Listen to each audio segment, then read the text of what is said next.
So here we have Julep, and as always, working through all of Julep's commands. Right now, in this part of the video, we are demonstrating her kennel and wait, tossing a treat in, telling her kennel, closing the door behind her, and having her wait. She's doing really well with this command, as well as with all of her other commands. I do use the noise if Julep tries to prematurely barge, just to deter her from doing that and let her know I don't appreciate that behavior. But most of the time, she's got this down pretty pat, that I will tell her kennel, I tell her wait once I have her focused and she's not eating, and then I say okay, and she comes out. I don't only just use treats with this, I also use a crate safe toy sometimes. For this part of Julep's weekly update, we are working on her stay commands. So right now I gave her the sit signal. She sat right down for me, no problem. I gave a flat open hand telling her stay. And now I'm walking up and praising her. You'll then notice I say stay again, flat open hand, making sure she understands she still has to stay. Again, praising her, and then the release word, okay. I do not give treats during the stay, nor at the beginning. The treat is something I want Julep to work for at the end of the command. So by giving her that sit signal, having her do so, using positive marker words, telling her stay with a flat open hand, and then creating distance between her. When I do walk up to give her the release, it is not a touch release. It is more so the fact that I want to give her praise and have it where she doesn't have anticipation on if I'm about to release her or if I'm just giving her praise, as I do throughout the command itself in general. So I walk up, I pat her, tell her good job.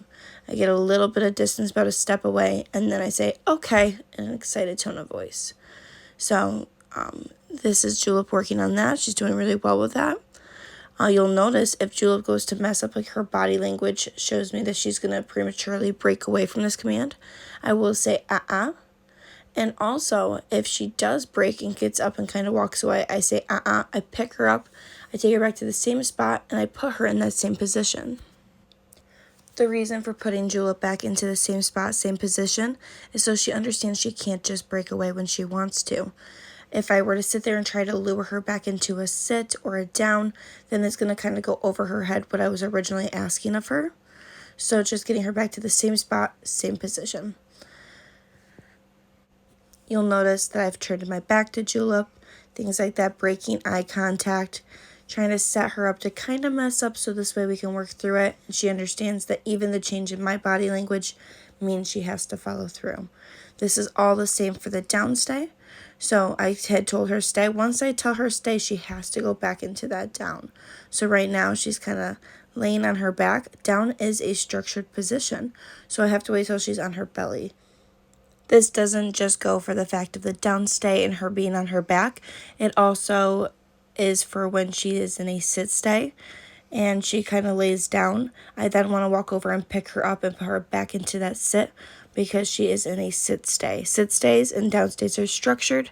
They have to hold the position that they are told to at the beginning of the command, whether that's sit or down, whereas with the place command, they are allowed to do whatever they want.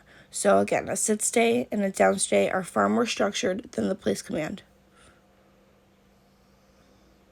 She's doing really well with these stays, making sure I have her focus and setting her up for the best success. Walking around the room, stepping out of sight, again, turning my eyes away from her, breaking that eye contact is a change in body language. This sometimes entice young dogs to break away because they feel that you won't see them. So then I pet her, tell her good job, and then I give her that release word. She has really great handler focus in general. I'm kind of getting her into a position that I want her to be in for the stay, put her into a down. And since I didn't say stay yet, and because she's popping back up, she was fine to do so. But once I put that hand out, I then have to correct her and put her back into a down. Julep is a big fan of belly rubs, so her biggest downfall with a down stay is that she wants to roll over on her back. So I kind of wait patiently, or even will tap the floor to get her on her belly, and then I use those positive marker words. When Julep does prematurely break or kind of mess up slightly, I never praise her for that. Instead, like I said before, I just pick her up, take her back to the same spot, put her in that same position, and then we continue to follow through. If I were to praise her when she messed up and pet her and tell her good job or anything along those lines, I would be rewarding the premature breaking.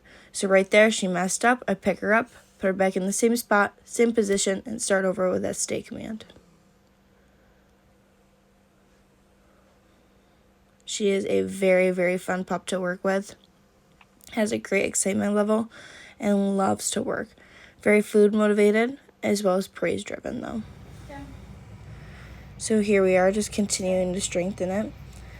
I started off with very small spurts of stay, getting a little bit of distance, and then we add and we get a little bit further and a little bit longer of time to build up the strength of this command.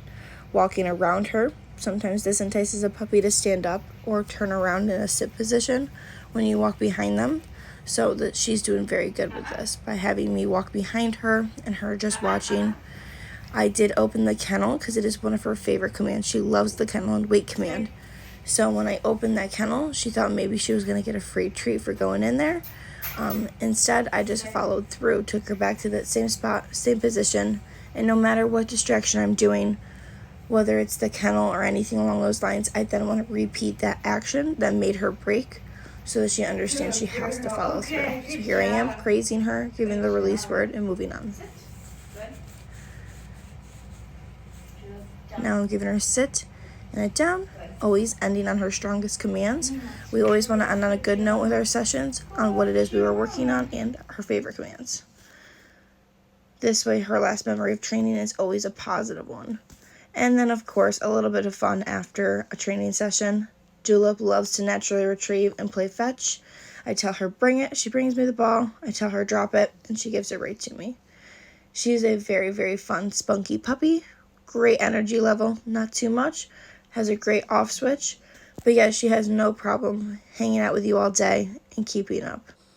Laid back time like this for just playing a game of fetch is really important, especially for a young puppy, to make sure they understand we don't just work on our commands, we also have bonding time as well as just some fun free time, and we do this daily. So this is kind of a look into the daily life of Julep, running through all of her commands, working on something new that week, and continuing to work on that throughout the week so that it becomes just a regular command to her, and then some downtime with some fetch, woods walks, just playing and lounging around.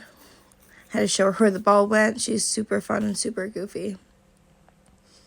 Calling her right back to me. She comes right back up with it. And then here we have Julep just getting some praise. Ending with lots of praise. Reassures her she did a great job with all of the commands we worked on and also helps end us on a positive note like we always should.